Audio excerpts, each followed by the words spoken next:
Universitas Islam 45 Bekasi, Fakultas Agama Islam jurusan Tarbiyah. Pada video kali ini, saya akan meresensi buku yang berjudul Buku Pendidikan Agama Islam dan Budi Pekerti untuk SMA kelas 10. Buku Pendidikan Agama Islam dan Budi Pekerti untuk SMA, MA, SMK, dan MAK untuk kelas 10 dengan cover seperti ini berwarna hijau dengan penulis Hoiriah dan Endi Suhendizen, penerbitnya Pusat Kurikulum dan Perbukuan Balitbang Kemendikbud, pencetaknya PT Temprina Media Grafika. Buku ini sudah mengalami 3 kali revisi. Pada cetakan pertama tahun 2014, cetakan kedua tahun 2016 edisi revisi, dan yang saya pegang ini cetakan ketiga tahun 2017 edisi revisi dengan tebalnya 202 halaman. Dari semua bab yang ada di buku ini, saya akan menjelaskan bab ketiga, yaitu mempertahankan kejujuran sebagai cermin kepribadian. Langsung saja, tanpa berlama-lama, kita mulai videonya. Buku ini bagus karena adanya tahapan pembelajaran dengan pendekatan saintifik dengan langkah-langkah, mengamati, menanya, menalar, dan mencoba mengomunikasikan. Buku ini sudah mencakup 5 aspek pendidikan agama Islam, yaitu yang pertama adalah Al-Quran Hadis, aspek akidah atau keimanan, aspek akhlak, aspek fikih atau ibadah, dan yang kelima, aspek sejarah peradaban Islam, yang sudah dilengkapi dengan dalil dan hadis. Buku ini berisi 11 bab dengan masing-masing judulnya, yaitu Aku Selalu Dekat Dengan Allah, Berbusana Muslim dan Muslimah merupakan cermin kepribadian dan keindahan. Yang ketiga, mempertahankan kejujuran sebagai cermin kepribadian. Bab keempat, Al-Quran dan Hadis adalah pedoman hidupku. Bab kelima, meneladani perjuangan dakwah Rasulullah di Mekah. Bab keenam, meniti hidup dengan kemuliaan. Selanjutnya, malaikat selalu bersamaku. Bab selanjutnya, hikmah ibadah haji, zakat, dan wakaf dalam kehidupan. Bab selanjutnya, meneladani perjuangan dakwah Rasulullah di Madinah. Selanjutnya, nikmatnya mencari ilmu dan indahnya berbagi pengetahuan. Dan bab terakhir, menjaga martabat manusia dengan menjauhi larangannya.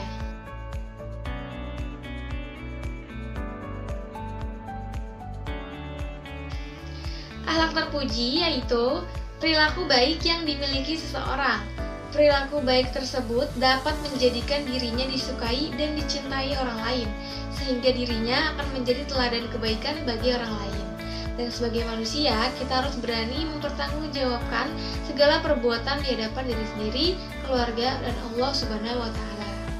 Selanjutnya, ada macam-macam akhlak terpuji, yaitu ada tanggung jawab.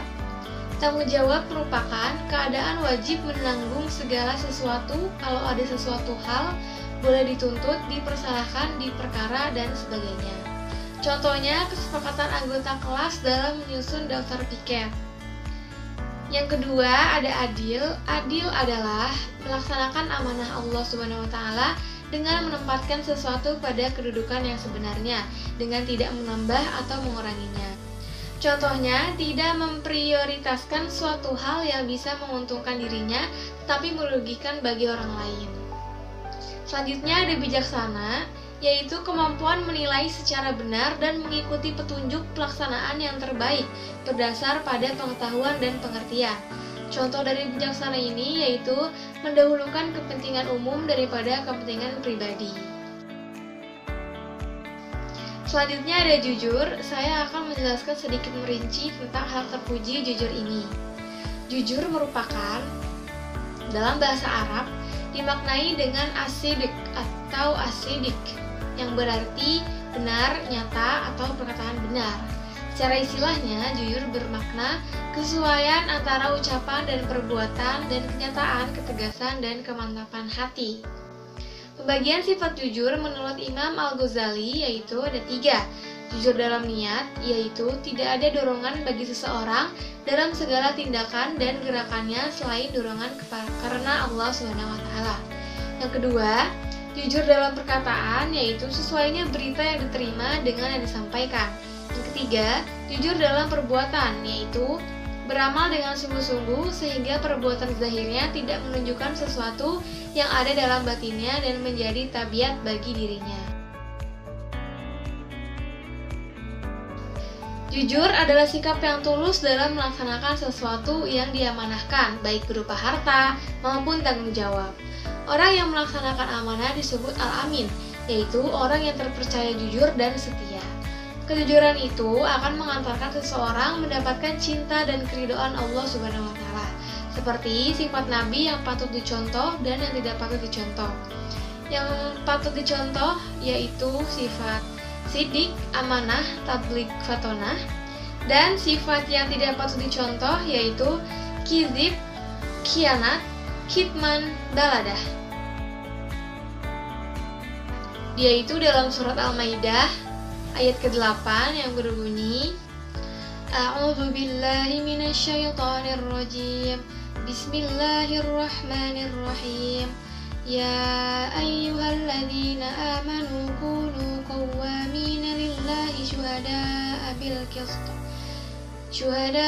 bil qisti wa la yajrimannakum syana'anu qaumin 'ala alla ta'dilu. I'dilu huwa aqrabu littaqwa wattaqullah innallaha khabirum bima ta'malun. Yang artinya, wahai orang-orang yang beriman, jadilah kamu sebagai penegak keadilan karena Allah ketika menjadi saksi dengan adil, dan janganlah kebencianmu terhadap suatu kaum mendorong kamu untuk berlaku tidak adil. Berlaku adillah, karena adil itu lebih dekat kepada takwa.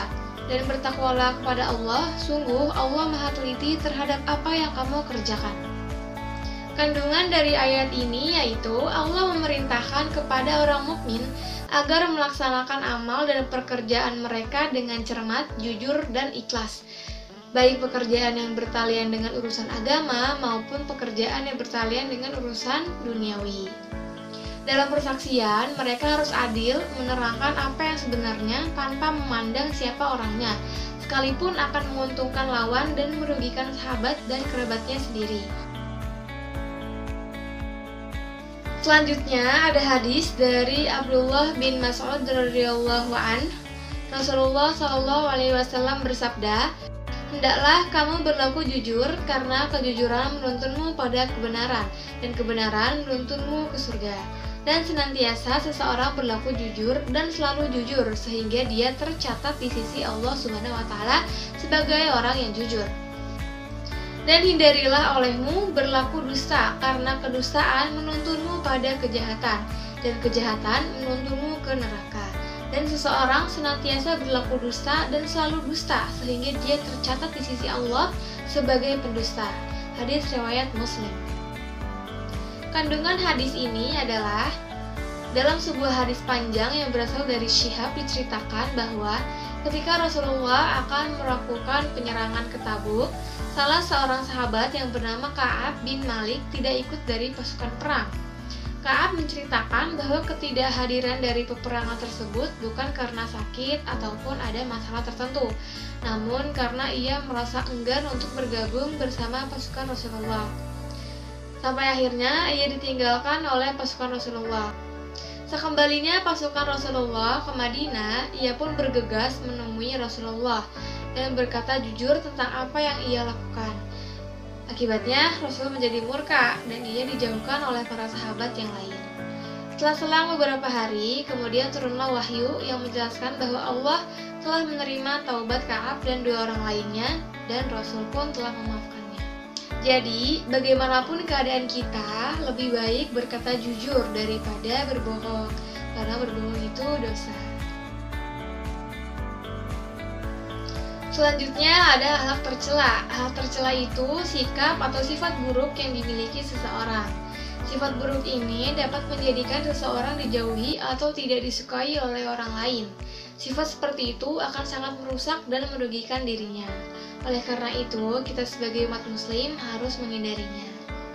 Orang yang berakhlak tercela hidupnya akan sengsara, baik di dunia maupun di akhirat. Beberapa macam dari sifat tercela antara lain ada marah. Marah merupakan manusiawi, Marah terjadi karena seseorang merasa terancam atau tidak nyaman terhadap sikap atau ulah orang lain yang membuatnya terganggu. Namun, bukan berarti marah itu baik. Jikapun harus marah, marahlah dengan bijak yang tidak menyinggung perasaannya. Ada tips untuk meredakan marah, yaitu apabila kita marah dalam posisi ke depan, kita bisa mengubah posisi kita menjadi ke kanan atau ke kiri. Atau dalam posisi berdiri, kita bisa berduduk untuk meredakan marah kita. Kemudian, kita bisa mengambil wudhu untuk meredakan marah dan perbanyak istighfar. Kemudian, akhlak tercela berikutnya yaitu ada fasik. Fasik yaitu orang yang ahli maksiat dan ia tahu bahwa yang dilakukannya ini adalah dosa. Menurut Imam Hanafi, yang dimaksud fasik ada dua macam. Yang pertama, orang yang mengerjakan dosa dengan terang-terangan. Contohnya seperti mabuk di jalanan atau pergi ke tempat pelacuran dengan terang-terangan. Yang kedua, orang yang mengerjakan dosa dengan sembunyi-sembunyi namun diberitahukannya dengan bangga kepada beberapa orang. Seperti beberapa orang yang meninggalkan sholat dan puasa lalu diceritakannya kepada teman-temannya.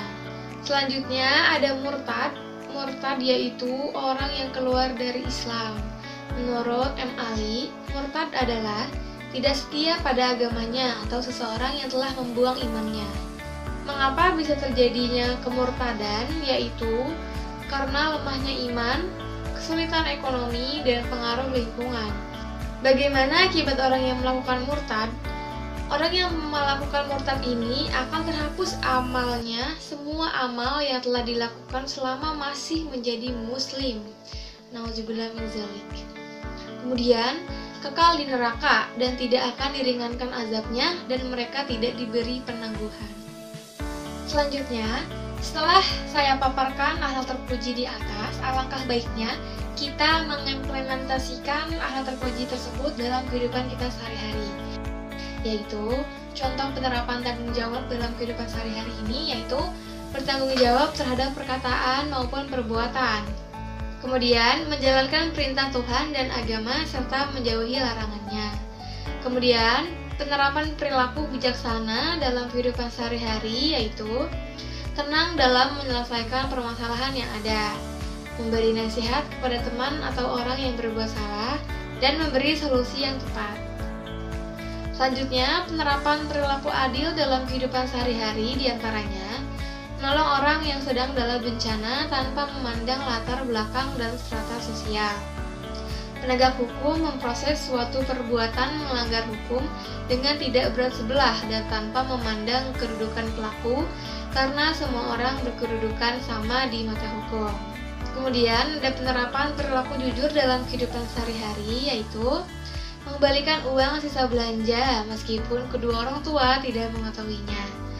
Kemudian mengembalikan barang-barang yang dipinjam dari teman atau orang lain meskipun barang tersebut tampak tidak begitu berharga.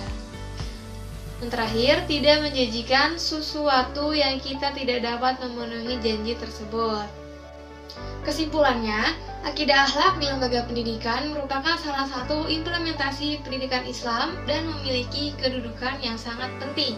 Karena pendidikan dan pengajaran bukanlah memenuhi otak anak didik dengan segala macam ilmu, namun mengajarkan, mendidik akhlak dan membentuk moral atau tingkah laku agar terhindar dari kemerosotan akhlak, seperti kasus pelecehan seksual, hedonisme, tawuran, penganiayaan terhadap guru, tindakan korupsi, dan sebagainya.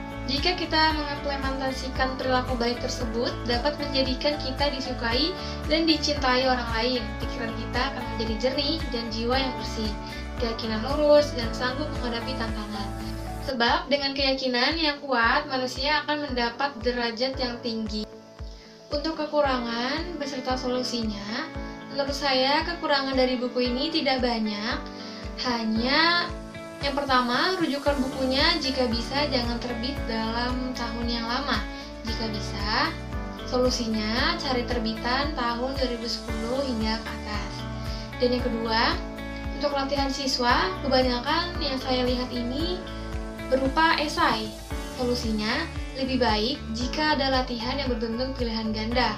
Dikhawatirkan jika kebanyakan esai, siswa akan mudah bosan dan jenuh. Itulah tadi penjelasan tentang isi buku Pendidikan Agama Islam dan Budi Pekerti untuk SMA kelas 10. Semoga apa yang telah saya paparkan dapat bermanfaat bagi kita semua. Kurang lebihnya mohon maaf. Wassalamualaikum warahmatullahi wabarakatuh.